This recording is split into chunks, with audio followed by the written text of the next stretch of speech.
Lynx FM 91.00, nous émettons de Cap au Rail. Votre radio. Ici, la place pour votre slogan. Lynx FM 91.00. Toujours plus proche de vous.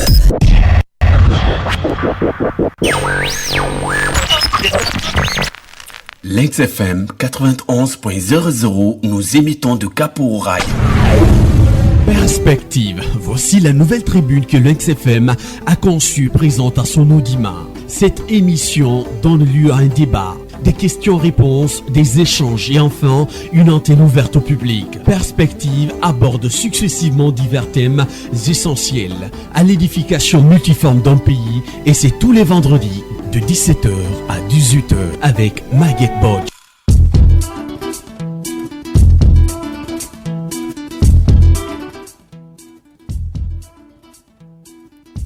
Amis auditeurs, bonsoir. Merci d'être au rendez-vous de votre tribune hebdomadaire Perspective. Pour cet après-midi, nous vous proposons un thème tout à fait nouveau. Il s'agit de parler d'économie solidaire, nouvelle forme de relation économique entre les hommes.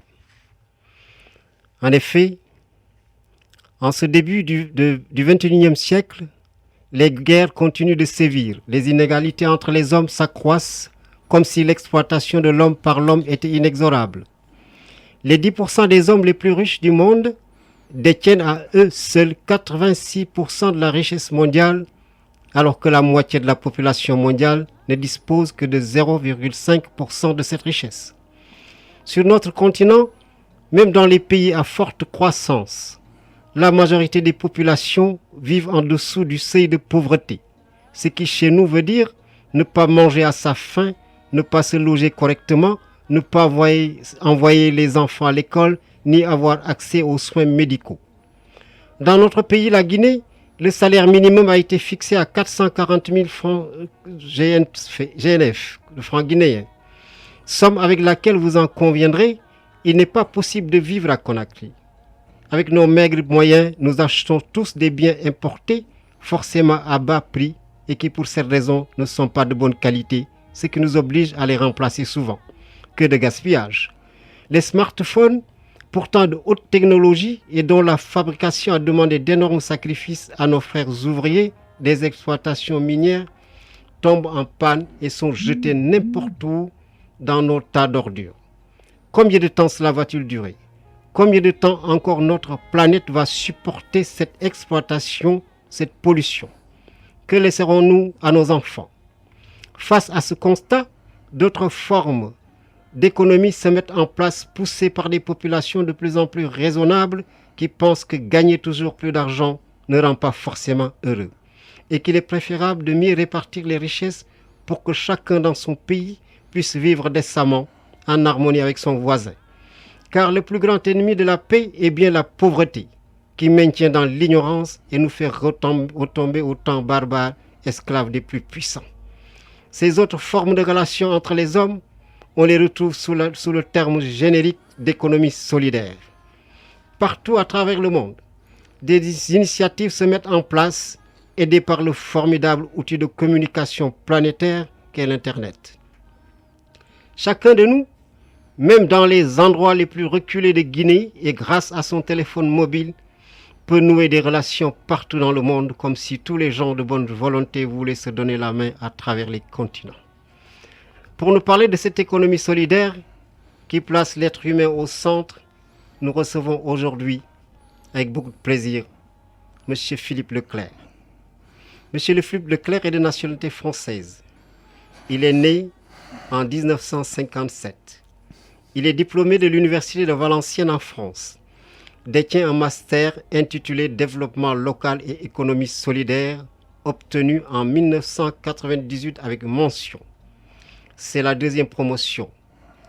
L'origine du concept en France. Il a dirigé plusieurs organisations d'envergure nationale dans divers domaines d'activité.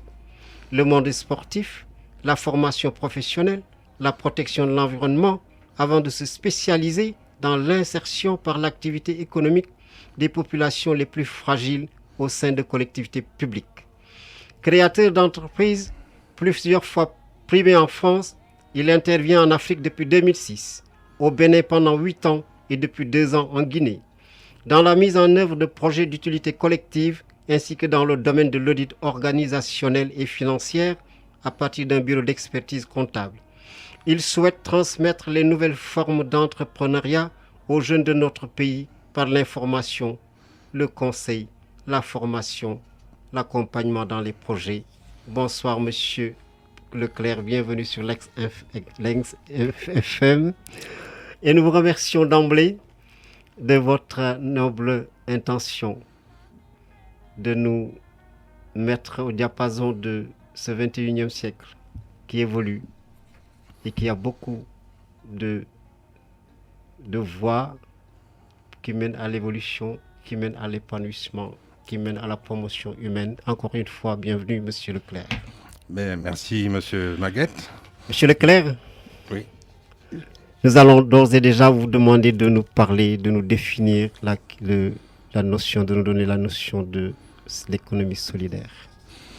Merci tout d'abord pour cette introduction qui est très, très complète. Je salue bien évidemment les auditrices et les auditeurs de Lynx FM, que j'ai le plaisir d'écouter souvent. Effectivement, l'introduction que vous avez faite résume bien les enjeux.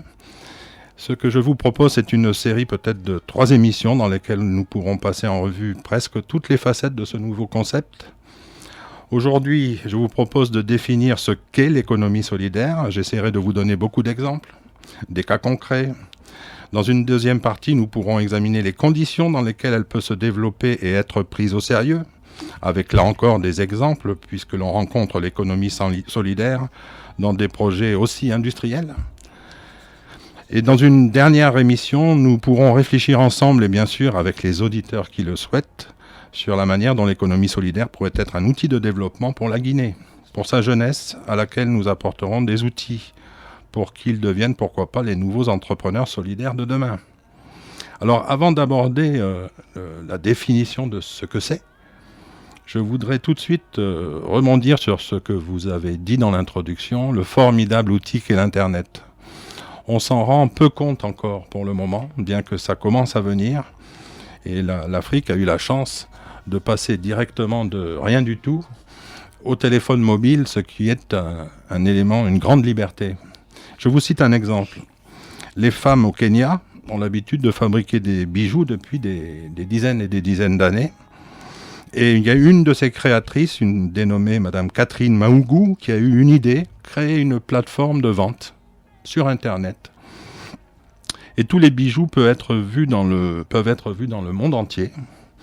Par contre, celles qui les fabriquent, il leur suffit d'un simple téléphone portable qui les relie au marché. Elles s'inscrivent sur cette plateforme, envoient les photos que le monde entier peut voir et le monde entier peut acheter. Il suffit, une fois que le bijou est acheté, d'envoyer un messager qui fait toutes les transactions et l'envoie. Monsieur Leclerc, l'économie solidaire recouvre une multiplicité de pratiques. Donc, oui. Pas très aisé à définir, monsieur Leclerc. C'est pas très facile, mais on va essayer. L'économie solidaire recouvre en effet une multiplicité de pratiques très différentes. Je vous en cite quelques-unes. Le commerce équitable, par exemple. Il faut savoir que dans les pays industrialisés, et celui que je connais le mieux, c'est la France évidemment, il existe un label, le plus connu est le label Max Havelaar. C'est-à-dire ? C'est un label apposé sur des produits de grande consommation, importés en France, importés dans tous les pays industrialisés. Vous savez que dans ces grands supermarchés, on a le choix, on a un terrible choix par rapport à chez nous, bien sûr.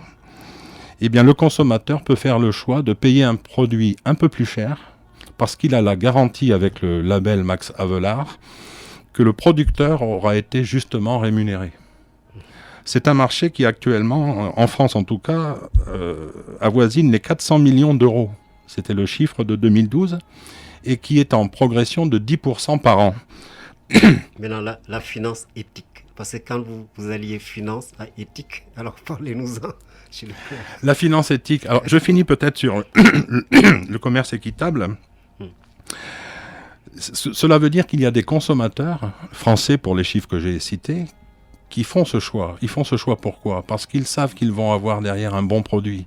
Un producteur qui est bien rémunéré fait un bon produit, donne une qualité de travail que n'aura pas celui que l'on veut exploiter. Ça sera un fil conducteur de nos émissions. C'est là où les relations entre le consommateur et le producteur changent au bénéfice des deux. Alors la finance éthique, c'est très simple. Il y a beaucoup d'investisseurs qui cherchent à investir, et même ici, on retrouve dans les tontines des gens qu'on peut apparenter à des investisseuses ou à des investisseurs. La finance éthique, c'est qu'on va investir ces économies pour la création d'entreprises qui se revendiquent d'une certaine éthique. Donc les fonds ainsi constitués iront vers la création d'entreprises sociales ou solidaires. Une autre forme de l'économie solidaire, c'est le microcrédit. On les connaît bien en Afrique. Il est beaucoup utilisé. Donner un peu d'argent pour acheter la première production. Est-ce que vous pouvez vous étendre un peu sur le microcrédit, parce que c'est devenu presque un credo au niveau des organismes institutionnels comme au niveau des ONG qui s'investissent dans ce financement communautaire. Donc, est-ce que vous pouvez un peu vous y étendre à l'intention de nos auditeurs ? Alors, il y a beaucoup d'ONG qui font du microcrédit. Dans certains autres États africains, l'État même a pris les choses en main par l'intermédiaire d'organismes parapublics et distribue ces crédits qui parfois peuvent être apparentés d'ailleurs à du clientélisme. C'est ce que beaucoup redoutent dans beaucoup de pays. Malgré tout, des exemples probants, il y en a beaucoup, et surtout en Afrique, parce que ce sont des petites sommes pour nous, mais des sommes importantes pour des petites productrices de légumes, par exemple, qui vont pouvoir constituer le premier stock. La difficulté du microcrédit, c'est bien sûr le suivi de ces milliers de créations, qui n'est pas facile, étant donné que les bénéficiaires sont éparpillés sur de grands territoires. D'où la multiplicité des ONG ou des organismes qui distribuent ce microcrédit, qui, à mon avis, nécessiterait, en Afrique en tout cas, parce qu'en Europe, c'est pas la même chose, c'est un peu mieux cadré, mais en Afrique, nécessiterait, comme toujours, un peu plus de contrôle. Un peu plus de contrôle, effectivement, d'autant plus que le microcrédit est perçu un peu comme un moyen de pallier un peu à la philosophie des banques. Parce que les banques ne s'intéressent pas tellement à cette frange de la population qui n'ont pas de moyens. Les banques ne peuvent, par définition, pas s'intéresser au secteur informel. Alors justement. Une banque, il lui faut des chiffres viables. Et bien sûr, la bonne dame qui vend au marché ne tient pas une comptabilité normalisée. Ce qui ne l'empêche pas de vivre et de faire son commerce. Un simple meilleur contrôle, je crois, faciliterait les choses, là encore. Et nous en reparlerons peut-être dans la deuxième émission. C'est rétablir la confiance entre les hommes. Rétablir la confiance qui parfois se perd, surtout dans nos pays où le pouvoir d'achat est très faible et où on a toujours peur de se faire rouler. D'où les négociations qui deviennent dans ce cas très difficiles, chacun voulant tirer le maximum de profit pour lui. Alors le tourisme solidaire. Alors le tourisme solidaire, c'est tout simplement choisir un lieu de tourisme. On consomme beaucoup de tourisme dans les pays développés. Les personnes retraitées chez nous ont un fort pouvoir d'achat. On peut soit vouloir aller dans un grand hôtel à New York, je schématise mais presque, ou dans les îles. Mais aussi, le tourisme solidaire, ça consiste aussi à choisir un endroit, comme par exemple le fin fond de la Guinée, ou les très beaux paysages de la Guinée. Et on fait ce choix parce que là encore, l'organisateur du tourisme sur place garantit que nos hôtes seront rétribués justement. Mais ça n'a rien à voir avec le tourisme officiel, organisé, structuré officiellement. Le tourisme reste de l'initiative privée. Il y a toutes sortes d'initiatives, du club Méditerranée aux grands hôtels ou à des séjours de longue durée. Là encore, c'est le consommateur qui fait ce choix. Ce qui prouve que le changement des mentalités et le changement des relations, ça commence par celui qui a le pouvoir. Et celui qui a le pouvoir, c'est le consommateur. Et quand on multiplie le nombre de consommateurs potentiels, ça fait un énorme chiffre d'affaires. Donc il vaut mieux promouvoir un tourisme solidaire pour développer des contrées qui sont mal desservies en termes de tourisme, qui n'ont pas de grands hôtels, mais qui ont la chaleur de l'accueil et l'authenticité de la tradition, par exemple. L'agriculture durable, Monsieur Leclerc, qu'est-ce que vous voulez Alors dire par là? c'est un volet aussi important de l'économie solidaire qui englobe forcément le développement durable. Pourquoi ? Parce que lorsqu'on a une certaine éthique, on pense à la solidarité avec nos petits-enfants futurs, avec qu'allons-nous laisser à nos enfants ? On pense évidemment à la protection de l'environnement, à une agriculture raisonnable. Vous savez qu'il y a d'énormes problèmes dans les pays à forte agriculture à cause des pesticides, les pollutions que cela engendre. L'agriculture durable, elle est à la fois une agriculture raisonnée. Mais est-ce que les OGM peuvent être une composante d'une agriculture durable ? Alors c'est un vaste sujet, parce qu'on n'a pas fini... Mais juste, vous allez l'effleurer par l'agriculture solidaire, donc l'agriculture... On n'a pas fini de mesurer les études qui s'attachent à montrer que les OGM seraient dangereux ou pas. Le principe de précaution, si vous voulez mon avis personnel, voudrait que on fasse... on aille pas à pas et que l'on étudie bien les répercussions des OGM qui peuvent se disséminer à travers la nature et changer justement la nature des choses. Et les réseaux d'échange de savoir, les services de proximité, M. Philippe Leclerc, ça veut dire... Alors c'est un pan de l'économie solidaire qui est un peu hors du marché. Jusqu'à présent, on a parlé de marché, vendre des biens ou des services. Les réseaux d'échange, ça se place à côté du marché. Vous êtes menuisier, vous allez me rendre un service à la maison. Moi, je suis professeur de mathématiques et je vais vous rendre ce service chez vous. C'est un échange de savoir, un échange de services. Et dans nos pays, dans certains endroits, le réseau d'échange de savoir ou de services va très loin puisque l'on a institué des monnaies locales pour réguler ce genre de transactions. Alors la difficulté qu'elle pose, et pour ceux qui s'intéressent un peu à l'actualité, vous ferez vite le parallèle avec les problèmes qu'il y a actuellement à Paris avec les taxis, par exemple. Les échanges de services ou de savoir échappent totalement à l'organisation économique du pays, puisque ce sont des échanges entre les personnes qui ne sont pas soumis à l'impôt à la TVA par exemple, à l'impôt sur les sociétés.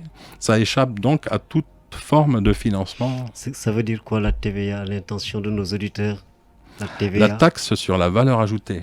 La taxe sur la valeur ajoutée. Voilà. Donc, qui se trouve un peu dans tous les pays. Absolument.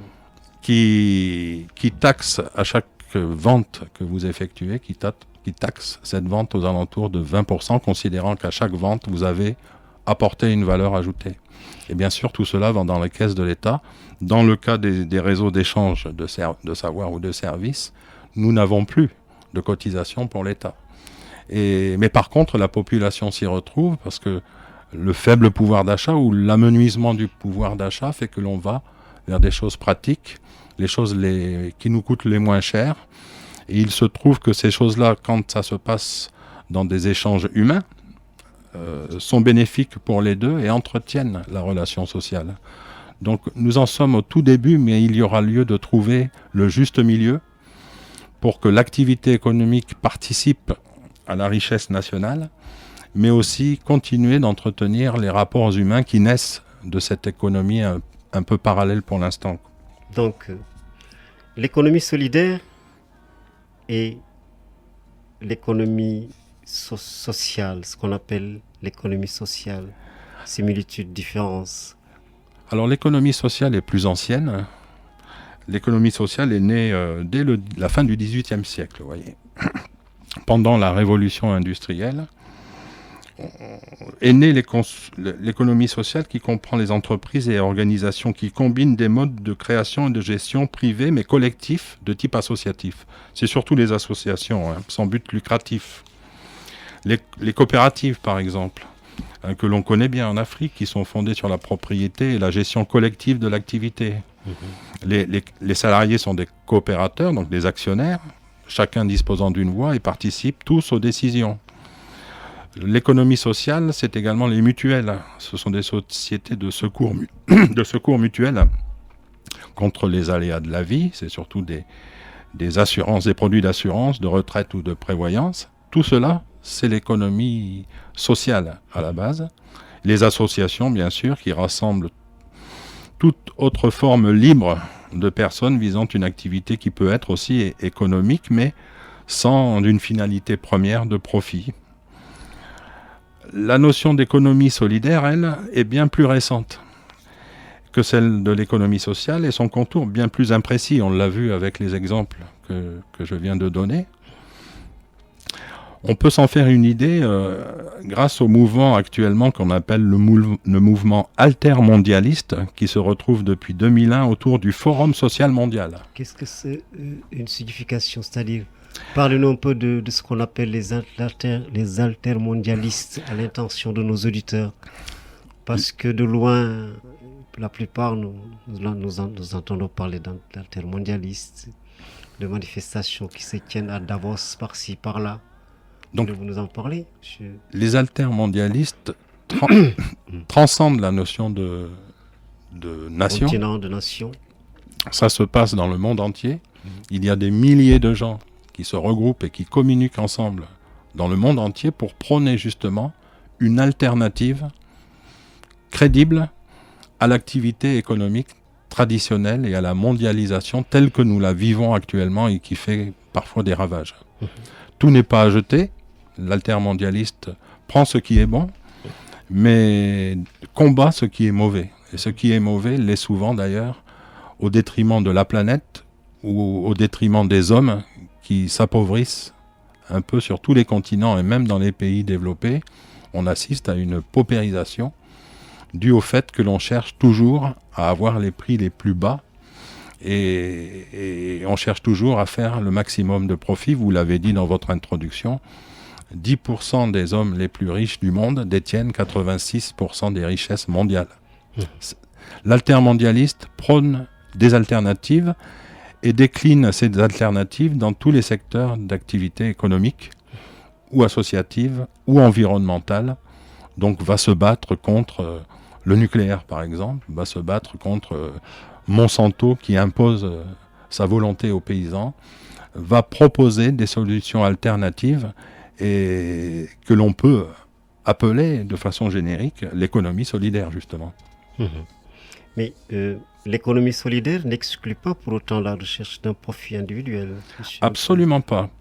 C'est là la différence entre l'économie sociale que nous avons un peu passé en revue et l'économie solidaire, c'est que l'économie solidaire se place résolument dans le secteur marchand. Il faut faire du profit pour faire vivre l'entreprise. Et donc nous avons passé un certain nombre de concepts en revue qui font partie de l'économie solidaire, mais je voudrais, M. Maguette, que nous focalisions, si vous le voulez bien, sur l'entreprise solidaire elle-même, celle que l'on va pouvoir créer ici en Guinée, pourquoi pas. Pourquoi pas. Qu'est-ce qu'une entreprise solidaire? Alors il y a une idée qui me vient tout de suite à l'esprit et qui va peut-être surprendre beaucoup d'auditeurs. C'est une information qui nous vient des États-Unis. Il y a un patron d'une entreprise de 120 salariés. Il s'appelle Dan Price. Ça devait être le mois dernier. Il a décidé de baisser son salaire de 90% et de le répartir sur ses 120 salariés pour qu'ils soient mieux payés. Alors, ça, si on voyait ça en Afrique, peut-être qu'on commencerait à avancer, vous ne croyez pas? Mais nous allons nous arrêter là-dessus. Mais je voudrais, à l'intention de nos auditeurs, leur dire que l'antenne leur sera ouverte à 16h45 pour qu'ils puissent participer à cette émission, échanger avec nous et poser des questions. Donc, alors, il faudrait qu'on s'arrête un peu sur cet exemple de ce patron d'une entreprise, d'une petite entreprise de 120 employés, 120 salariés. Ce chef d'entreprise qui s'est départi de 90% de son salaire au bénéfice de ses employés. Voilà des employés qui sont vraiment motivés. Mais alors, en Afrique, l'idéal ce serait que nous en arrivions là avec les petites et moyennes entreprises. Mais les petites et moyennes entreprises en Afrique, souvent, c'est des entreprises, puisque je peux utiliser ce terme de patrimonial, c'est-à-dire familial. Ouais. C'est un seul individu qui a une certaine surface financière, qui s'investit dans un domaine précis, sans aucune qualification en matière de management ou de quoi que ce soit, mais c'est lui le patron. C'est lui qui a créé cette entreprise. Il l'emploie qui il veut, souvent au fil de toute forme de compétence. Les salaires sont tout simplement, c'est comme un peu un don qu'il faisait à ceux qui sont censés travailler, s'échiner et qui méritent un salaire. Alors, voilà comment ça se passe un peu. Monsieur Leclerc, qu'est-ce que vous en pensez? Si nous continuons dans cette lancée, alors là... Monsieur Maguette, j'en pense... Pourquoi je donne cet exemple? Oui. Pourquoi ce patron a-t-il fait cela, à votre avis? Il a certainement un esprit de solidarité. Absolument. Et je suis heureux, moi qui ai quand même bientôt 60 ans, de constater que contrairement à ce que l'on pense, notre jeunesse, peut-être parce qu'elle communique avec le monde entier, a cet état d'esprit. Dans les startups américaines, on travaille en équipe. On ne crée pas une entreprise comme les vieux patrons d'entreprise du 19e siècle pour faire sa propre fortune et peut-être ne pas durer, parce qu'il y a des entreprises qui se créent mais qui meurent aussi. Absolument. Les jeunes des startups et d'autres, il faut l'espérer, créent des entreprises pour les faire durer. Faire durer une entreprise, c'est fournir un bon travail. Et on n'obtient pas une qualité de travail lorsqu'on martyrise ses salariés. Alors si vous voulez mon avis sur ce qui se passe dans nos pays africains, moi il y a des patrons ici à Conakry qui m'ont dit, lorsqu'on crée une entreprise, quelle qu'elle soit, on intègre 17% de vol. Oui, parce qu'ils sont mal payés, certainement. Évidemment, c'est pas une raison, c'est pas quelque chose de louable, mais qu'est-ce que vous voulez? Alors justement, j'ai côtoyé des salariés qui gagnaient 250 000 francs guinéens par mois. Est-ce que vous croyez qu'avec ça, on peut vivre? Moi, le premier, Monsieur Maguette, je vais voler. Hein. On reparlera dans une deuxième étape de ce que l'on appelle chez nous l'état de nécessité. Mais là, attends, il faudra préciser que nous ne les approuvons pas, mais nous les comprenons. Mais je vous garantis que vous me donnez 250 000 francs, comment voulez-vous que je fasse? Soit je fais mourir mes enfants, il faut bien trouver un moyen de vivre. Absolument. Donc, ne vaut-il pas mieux prévoir dès la création de mieux partager la richesse? Ces 17% de vol, on ne peut même pas les calibrer. Ça peut mettre en danger les entreprises. L'entreprise, elle est là pour durer. Donc la qualité des relations, et c'est un grand thème de l'économie solidaire et des entreprises solidaires, c'est que on se met tous dans un challenge, dans un contrat social à l'intérieur de l'entreprise, où on essaye d'être tous gagnants-gagnants. Donc la meilleure garantie de performance d'une entreprise, c'est le management social et humain de l'entreprise. Absolument. Oui. C'est le maître mot de l'économie solidaire du secteur marchand.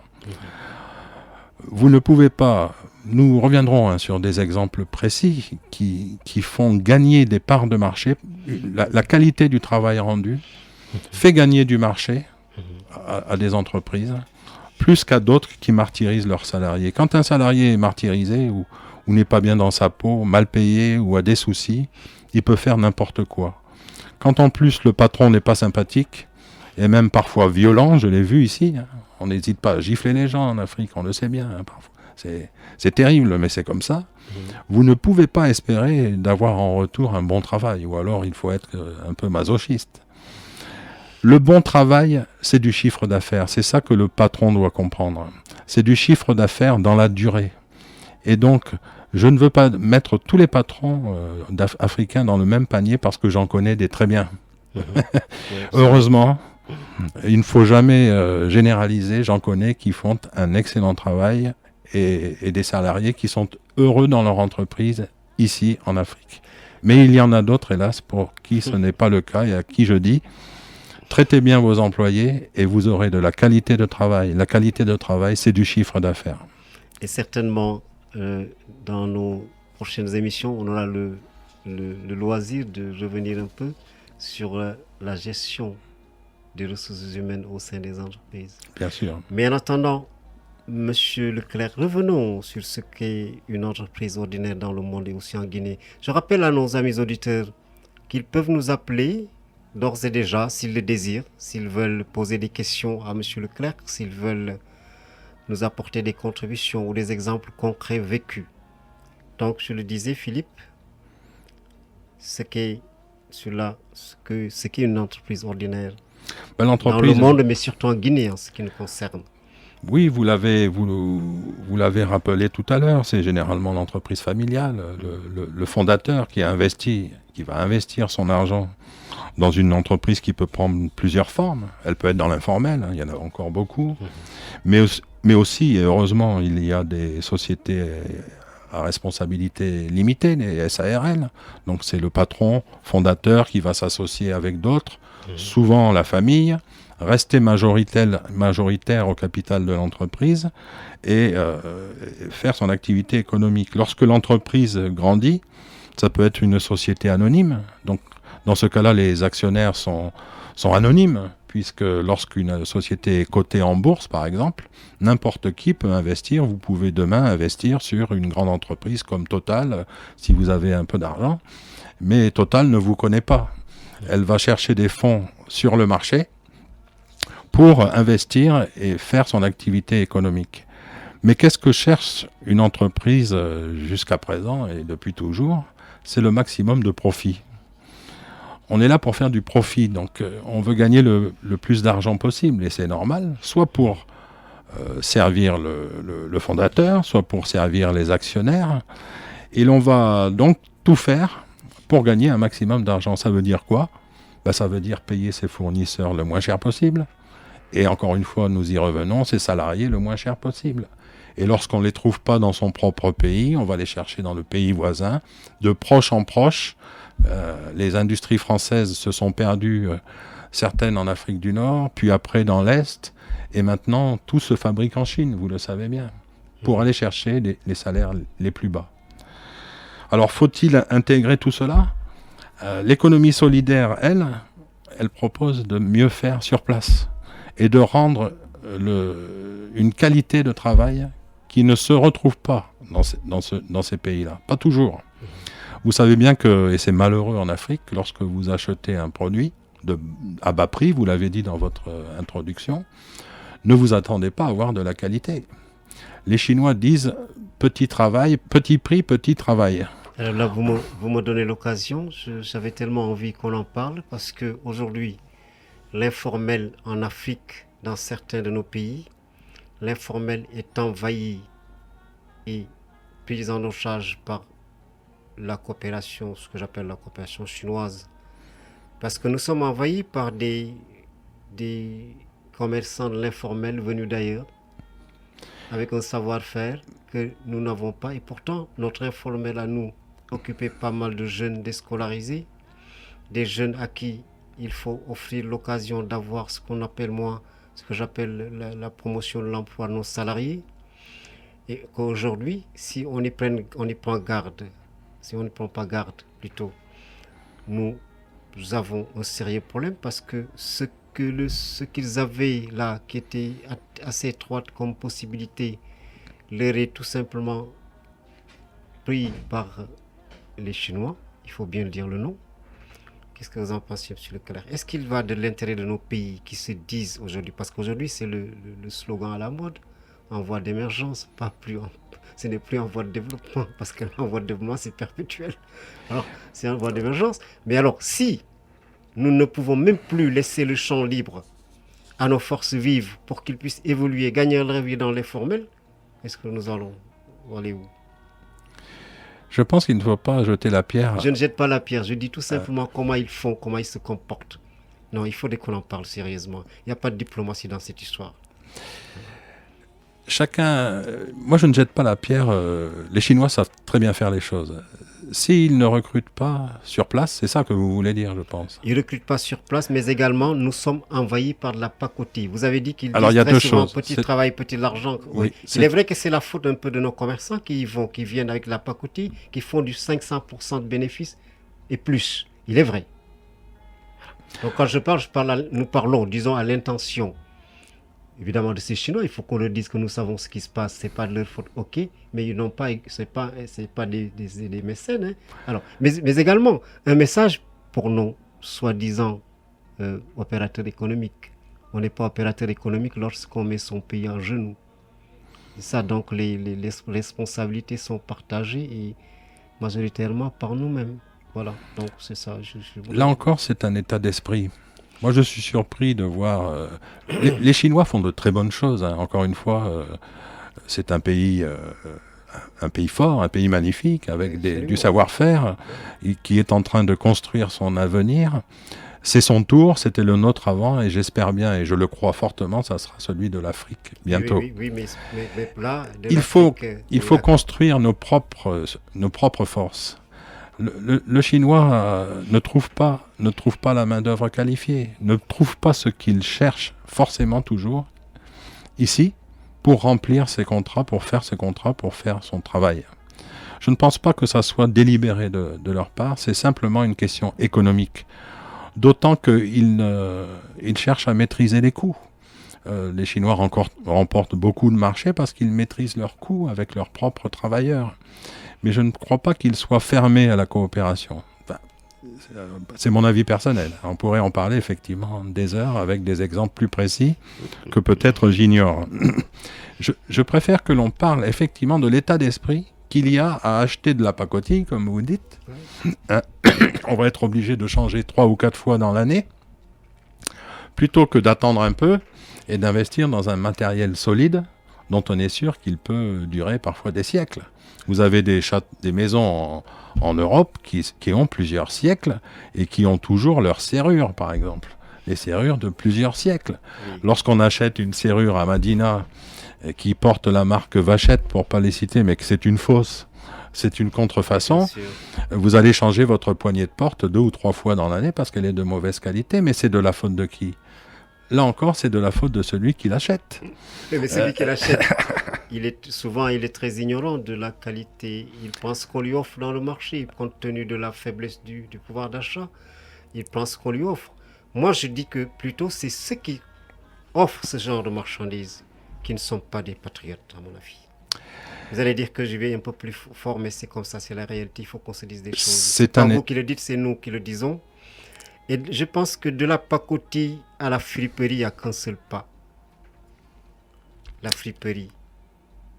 La friperie nous arrange bien, mais la friperie pose problème. La friperie tue la petite industrie, les petites manufactures. Vous pensez que nos femmes ne méritent pas mieux que de porter des slips de soutien-gorge, des dessous de seconde main ? Absolument. Et même nous les hommes, nous méritons mieux que de porter des fétiches de seconde main, des matelas tachés qu'on nous envoie. Des choses qu'on ramasse en Europe, qu'on n'achète pas et qu'on vient nous revendre. Cela ne nous fait pas évoluer, c'est pas comme ça qu'on est à l'émergence de toute façon. Alors Monsieur Maguette, je vais vous surprendre, mais ce que vous considérez ici comme une bassesse, une bassesse, non, je parle d'un point de vue. Je me dis peut-être, là, comment vous les appelez, des petites entités pouvant fabriquer des linges de corps. Je pense que c'est quelque chose qui est très utile, très facile. C'est pas une grande technologie. Mais est-ce que nous sommes condamnés à plutôt nous accepter la friperie tout simplement ? On peut faire les deux. Parce que ce que vous considérez comme étant un handicap ou chez moi, par exemple, et je suis le premier concerné, je vais vous dire pourquoi, le réemploi des choses est une manière d'éviter le gaspillage. D'accord. Donc c'est toute une mode de l'économie solidaire. C'est tout un pan de l'économie solidaire que vous soulevez là, que je ne pensais pas aborder aujourd'hui, mais on peut en parler. J'ai été en France le premier qui ait construit ce que l'on appelle là-bas une ressourcerie. Ça veut dire quoi une ressourcerie ? D'autres diront recyclerie. C'est que tous nos déchets, toute la matière produite, ce sont en fait des ressources. Tout cela est recyclable. Tout cela est réemployable, c'est le cas de la friperie. On réemploie des choses qui ont déjà été utilisées. Lorsqu'on ne peut plus le faire, n'importe quelle matière est recyclable. Et vous avez dans nos téléphones portables des terres rares, des métaux précieux. Et si nous arrivions à démanteler tous ces téléphones et à traiter ces métaux précieux ou ces terres rares, je vous donne quelques idées. Le kilo de certains, il y a 17 terres rares qui sont très recherchées dans le monde entier actuellement, le coût au kilo peut monter à plus de $200. Donc chaque chose est réemployable. Et moi, je n'ai pas honte de vous dire, lorsque j'ai eu ma fille, qui a 17 ans, qui est au lycée français ici, qui va aborder sa terminale cette année, lorsqu'elle est née, on a acheté des choses d'occasion. Pourtant, on a les moyens de s'acheter des choses neuves. Je sais. Attendez. Permettez-moi, monsieur Leclerc. Ce n'est pas une honte. Tout n'est pas mauvais. Ça dépend tout simplement des produits. Il y a par exemple, pour les habits, il y a des habits tout à fait presque neufs dans la friperie. Par contre, il y en a d'autres. C'est des haillons, des chaussures qui sont même déformées parce que c'est des chaussures qui sont franchement inutilisables, qu'on a dû ramasser dans des poubelles. C'est de ce point de vue-là que je parle. Sinon, il t'arrive de trouver une belle chemise neuve, pratiquement, à la friperie, pantalon, veste et tout ça, tout à fait convenable, il n'y a pas de problème. Mais à côté, vous avez des hardes, des haillons, c'est-à-dire, et c'est valable pour le reste, pour le mobilier, des matelas, vous les avez vus, des bicyclettes sans guidon, c'est terrible. C'est-à-dire, nos États n'ont pas le droit de laisser venir ce genre de marchandises inonder nos trottoirs. Parce que c'est des poubelles, en fait. C'est des trucs qui sont franchement, qui devraient être, je sais pas moi. Justement, nous reviendrons. Ensuite, je viens dans l'importation du mobilier aussi. Il y a une friperie de mobilier. Nos ébénistes, nos menuisiers, nos artisans sont formidables. Mais là, ils n'ont pas de choix, ils ne savent plus quoi faire pour vivre de leur métier. Parce que quand nous sommes inondés par ce matériel, vous, quelques Européens, vous savez que la plupart ne sont même pas achetés par ceux qui l'amènent ici. C'est ramassé, c'est des ordures, c'est des rebuts. C'est de ce point de vue-là que je parle. Parce que là,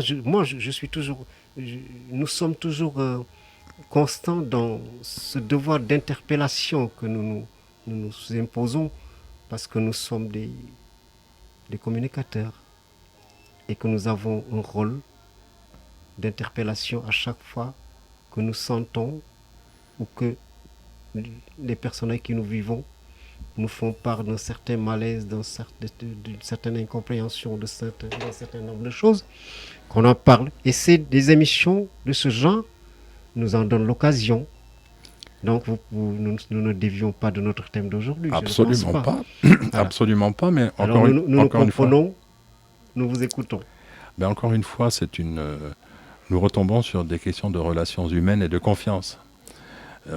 Mais aussi, là, dans le cas que vous citez, de grande pauvreté. Comment voulez-vous acheter quelque chose de correct lorsque vous gagnez 250 000 francs par mois, comme ce que j'ai vu souvent ici? C'est impossible. Mais Philippe, il faut se sortir. Il n'y a pas de fatalité. Il faut se sortir par le haut de tout ça. Il y a des solutions. Il y a des solutions. Oui. Il faut rétablir un climat de confiance, un climat de challenge dans les affaires et mieux gérer nos entreprises et surtout apporter la formation nécessaire à nos jeunes pour qu'ils les gèrent comme il faut, ces entreprises. Parce qu'encore une fois, ça ne s'apprend pas, l'entrepreneuriat. Actuellement, je suis en train de mener un certain nombre de démarches pour pouvoir créer ce genre de formation. une formation qui serait la création de l'entreprise solidaire, qui est très spécifique, et qui est méconnue et inexistante ici en Guinée. Il faut former nos jeunes, il faut former nos commerçants à mieux gérer, mais aussi à gérer dans des relations humaines constructives. Ce que je disais tout à l'heure, dès le départ, inclure le bien-être du salarié, replacer au centre les hommes et les femmes qui travaillent dans cette entreprise pour fournir une qualité de travail qui va trouver son financement. Nous reviendrons sur cette notion aussi de produits. Nous avons ici en Guinée des produits magnifiques, mais les bonnes dames ne savent même pas l'or qu'elles ont dans les mains. Les pommes de terre. Les pommes de terre, c'est l'exemple extraordinaire. Les pamplemousses. Les pommes de terre, j'adore les pommes de terre locales. En Europe, nous avons des variétés de pommes de terre très bonnes, mais qui sont moins bonnes à mon avis que les nôtres ici, qui coûtent jusqu'à 69 000 francs le kilo, parce qu'elles sont rares. Et ici, nous en avons des encore meilleures. Les pamplemousses aussi. Nous avons des pamplemousses magnifiques. Ils ont beaucoup de pépins, ils ne sont pas très beaux, mais c'est pas grave, ils sont très bons. Philippe, vous nous parliez tantôt de produits vilains, je sais pas. Alors en Europe, c'est pour ça que j'attire votre attention sur les nouveaux comportements des consommateurs, des comportements plus solidaires. Les grandes enseignes, c'est Intermarché qui a commencé le premier en France, a lancé une campagne pour promouvoir les fruits et légumes moches. Moche. Parce que autrefois, quand on a le choix, on choisit sur l'étalage, on va choisir les fruits et légumes les plus beaux. Oui. Mais c'était devenu à un point tel que le producteur était obligé de fournir absolument des fruits beaux, sinon le reste partait à la poubelle. Donc on en est revenu parce qu'on est dans un état d'esprit différent, des relations du consommateur ou les relations humaines changent, et des consommateurs, parce que les produits moches sont moins chers, se sont tournés vers ces fruits moches qui n'en demeurent pas moins très bons. Et ici en Guinée, on a presque tout le temps des beaux produits, des bons produits, ils sont parfois moches, mais on pourrait aussi distinguer, c'est l'art de celui qui produit et qui vend, mais qui ne le sait pas toujours. On pourrait distinguer les fruits et légumes moches de ceux qui sont très jolis et faire deux prix différents. Or, qu'est-ce qu'on fait ici? On négocie le prix le plus bas possible. La dame qui n'a pas mangé aujourd'hui va vous vendre ça très peu cher, et laissant partir un produit magnifique à un prix qui ne correspond pas, qui parfois d'ailleurs correspond pas au prix auquel elle a elle-même acheté, parce que vu le prix des produits ici, je suis sûr que certaines dames vendent à perte. Donc c'est un état d'esprit. On retrouve tout ça dans l'économie solidaire, et des exemples sont nombreux et peuvent être reproduits, à condition bien évidemment de vouloir adopter cet état d'esprit de solidarité, mais aussi d'instaurer des formes d'entreprise particulières et qui nécessitent de la formation particulière dans l'économie solidaire. Philippe, nous sommes à moins de 2 minutes de la fin de notre émission. Un dernier mot, Philippe? Oui, pour cette et première rendez-vous émission, à nos auditeurs le vendredi prochain. Pour cette première émission, on peut dire en conclusion que l'on met les hommes au centre des raisonnements économiques. C'est ça l'économie solidaire. On favorise la qualité du travail et donc le chiffre d'affaires. La mondialisation des échanges fait que de plus en plus le consommateur recherchera la qualité des produits et sera prêt à les payer à un juste prix. Les exemples sont de plus en plus nombreux. Donc dans les prochaines émissions, si vous voulez bien, Maguette, nous verrons comment, avec les merveilleux produits agricoles que l'on trouve ici, comment on peut les vendre très cher à l'exportation, quelles conditions nécessaires à l'établissement d'une économie solidaire en Guinée. Ça sera notre deuxième thème. Et le dernier, quelles sont les conditions nécessaires? Et le dernier thème, si vous en êtes d'accord, et les auditeurs pourront donner leurs propres idées et voir comment pratiquement cela peut être fait. Parce qu'en parler, c'est bien.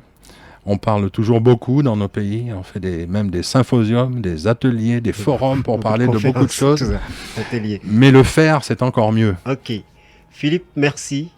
Merci de ta venue, bien entendu. Mais merci de ta disponibilité.